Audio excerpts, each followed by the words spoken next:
Have you ever wanted to be on a list? Well, this guy made it on the FBI's most wanted list in 1961.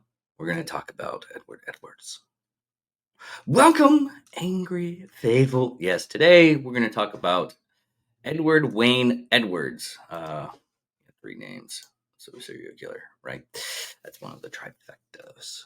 Uh, now, this guy, it's kind of weird on his span of murder. Well, as a serial killer, because it says his time spans is 1977 to 1996. But the victims is another thing, and we'll get into a little bit more depth. But his victims were like 5 confirmed to 9 to 15 suspected. It's one of those things that we really don't know the span on some of these killers because sometimes they have small amount, but they actually did a whole lot. If you watch the, I guess is a Apple Plus serial killer series that they had there, Blackbird. The guy only got convicted of one. They wanted another one so they can keep him in the prison system because he was an evil man, and they finally got him to confess to one of the murders, which got him got out of parole. So, which is a good series. The guy that played him, he's played into a lot of roles. I mean, even like he played in a role in Cobra Kai TV series, and yes, I know it's just not even going with the uh, actual rest of the episode. But I like that guy. He seems like a decent fellow. But anyway, let's actually get back to the actual serial killer and my ramblings to stop. Now, Edward Edwards was born in Corono. Corono.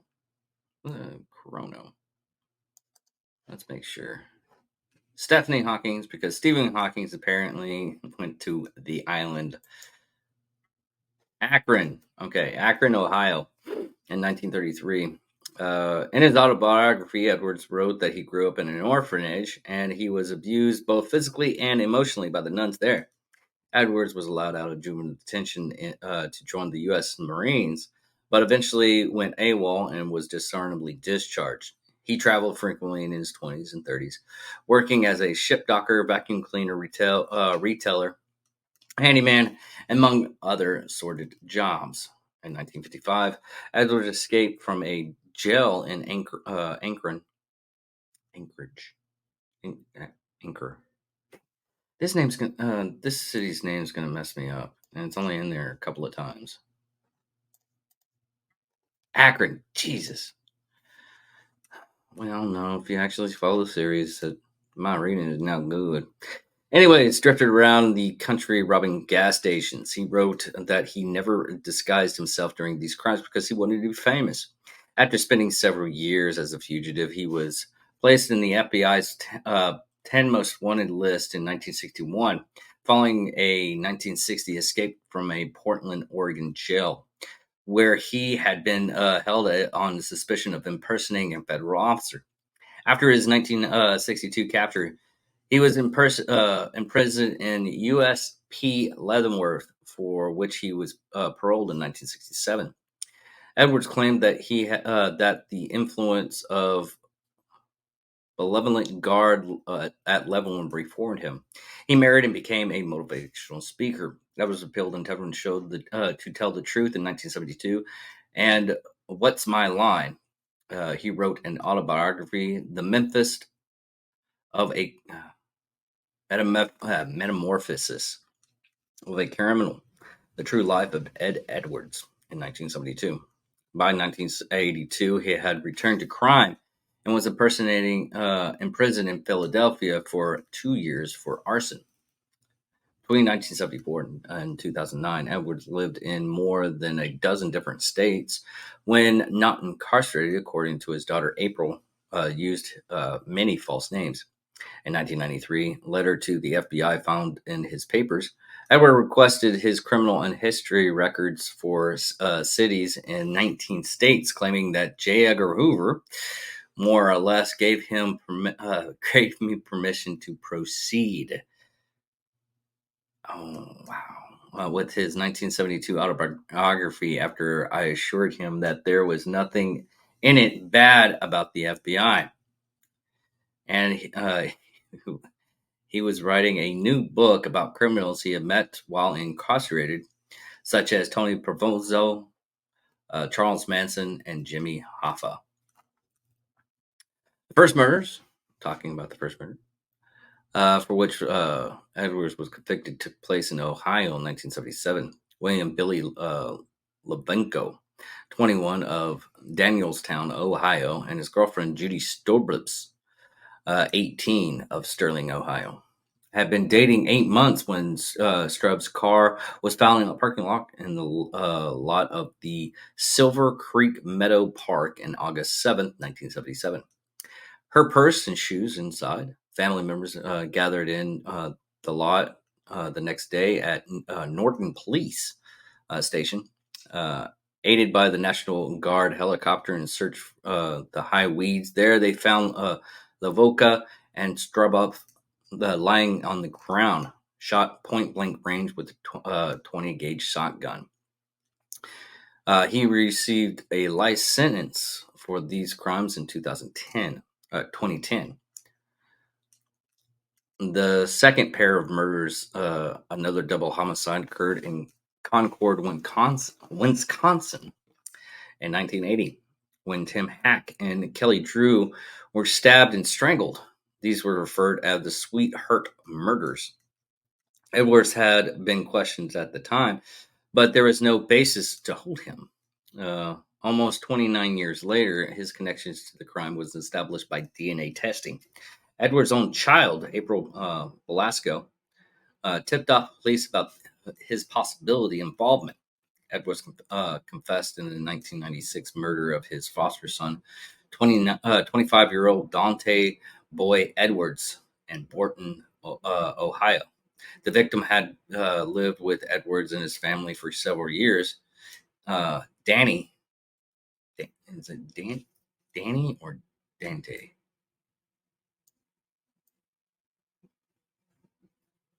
That's fine. Stephanie Hawkins. Danny. Oh, okay, I messed that up. Danny, the original name was Danny Law Goldcritch. Gro- gro- gro- I hate burping and trying to say something. It's horrible. Grosvenor. Edwards murdered Grosvenor in a scheme to collect $250,000 in his insurance money. Danny Boy, a soldier in the U.S. Army, was persuaded by Edwards to go AWOL from the Army and took him by him to the woods near his house in Burton, Ohio. There, Edwards shot him twice in the face, killing him, and left his body in the shallow grave, where it was later discovered by a hunter. Edward was sentenced to death for this crime in March 2011. He died in prison of natural causes a month later. Now, his death was natural causes in the Correctional Medical Center, Columbus, Ohio, and April 7th, 2011, he avoided the lethal injection because he died in April. He was set for the death sentence in August 31st. Wow. Now, other possible murders that they have on here that he might have been privy to, according to Philip Stanford in his book, Pantheon Allen Files. Edwards may have been responsible for the murder of Beverly Allen and Larry Payton in Portland, Oregon in 1960. Like I said, it varies because they don't know if he actually done a lot of the murders that uh, he they found more murders. Two men were arrested and imprisoned for these murders, but released from prison early. Authorities maintained that the correct persons were prosecuted, which they weren't, apparently. It's one of those things. It's hard to. Anyways. In March 2017, Detective Chad Garcia of Jefferson County Sheriff's Department, who was in charge of the Sweetheart murders case, described how the murderers of Hack and Drew were solved following a tip off from Edward's daughter, April.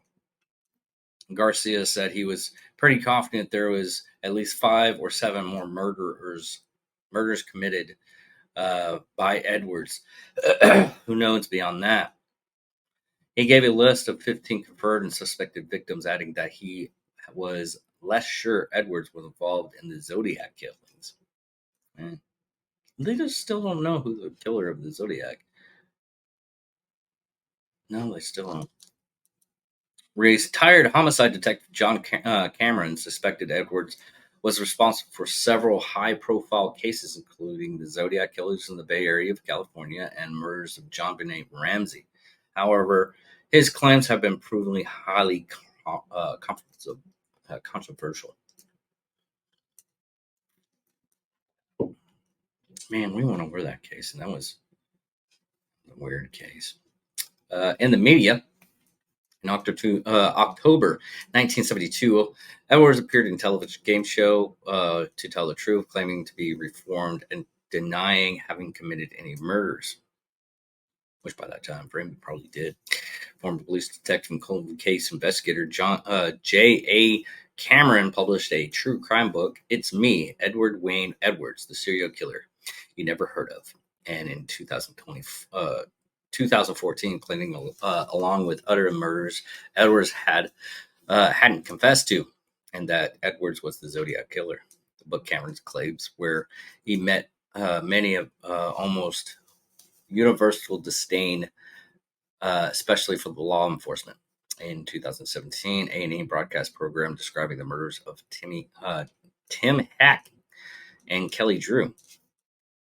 In 2018, investigators discovered broadcast an episode called My Father the Serial Killer, which tells the story of how Edward's daughter realized that her father had committed so many crimes, even the Sweetheart murders, and tipped off authorities, leading to his arrest and conviction. The daughter told People magazine that Edwards had a dark side and verbally and physically abused her mother, Kay, and making the children watch videos about the Zodiac killer while screaming, "That's not how it happened." In the episode, she affirmed that she thought her father was the Zodiac killer. I wonder, damn, he's dead. Can't confirm that. They probably went into it. Anyways, in April 2018, A&E appeared a 6-part series. It Was Him, The Many Murders of Ed Edwards, according to an article in the Rolling Stones by Emily McDowell Perry. Larry Harshen, who had also researched the Black Dahlia case. Ooh, we got to go over that one. That was actually a good case. I think I'm going to do that one next.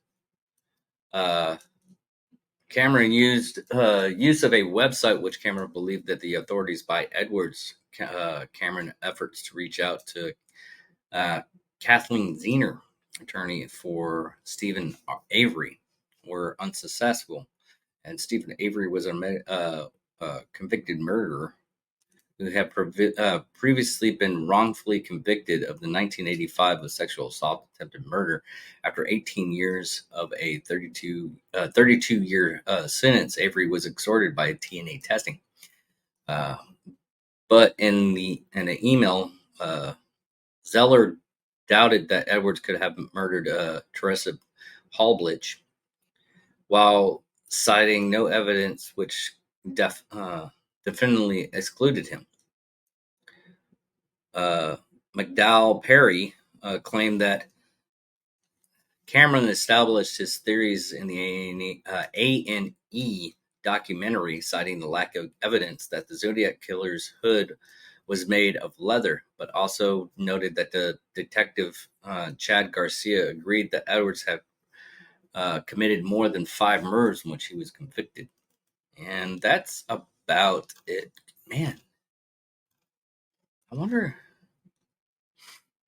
All right, we're going to go a little bit in depth because we didn't, I mean, we're at 15 minutes.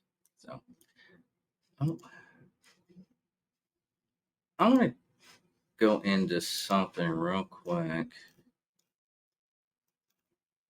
because I am interested. Because murderers like this, they probably do like more crimes than they than people think. Late 1960s. Was he even in the area? Let me see here real quick because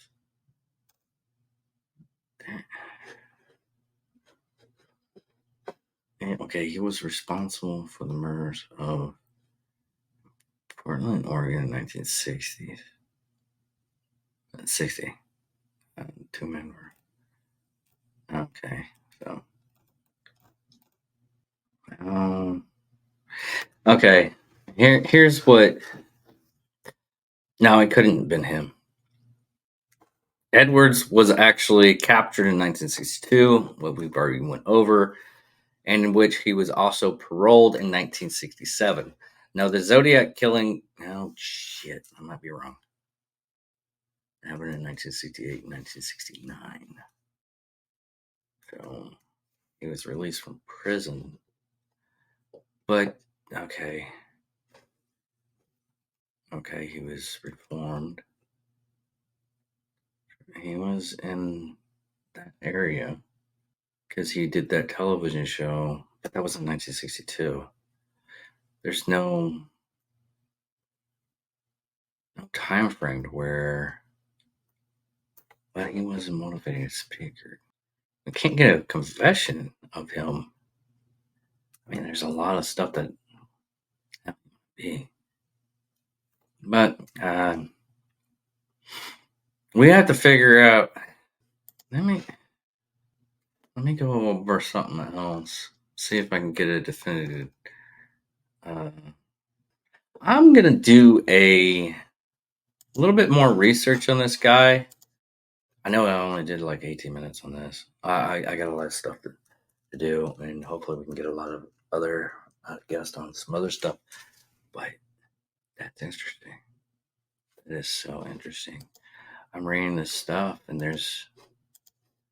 I'm gonna order the book, Metamorphosis of a Criminal, and see if I can get a little bit more answers. Or I'll go to the library and pick it up, see if I can get it there or find it. Anyways, I'm gonna get back on this one, and we'll just call it the first half. Hopefully, down the road after I get all this stuff. Let's see if I can get any definitive proof that he didn't, because he was wanted since 1968. I guess that wanted stuff was for the Hispanic crimes, for that's the Zodiac Killer deal.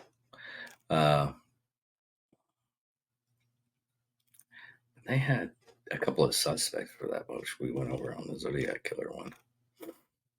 But sorry if this is going to be an open-ended one. I hate that. Sometimes I need to fully read these things. Anyways, thank you all for watching. Thank you for all listening. I'm gonna have to get back on this one. Yeah, definitely. Goodbye.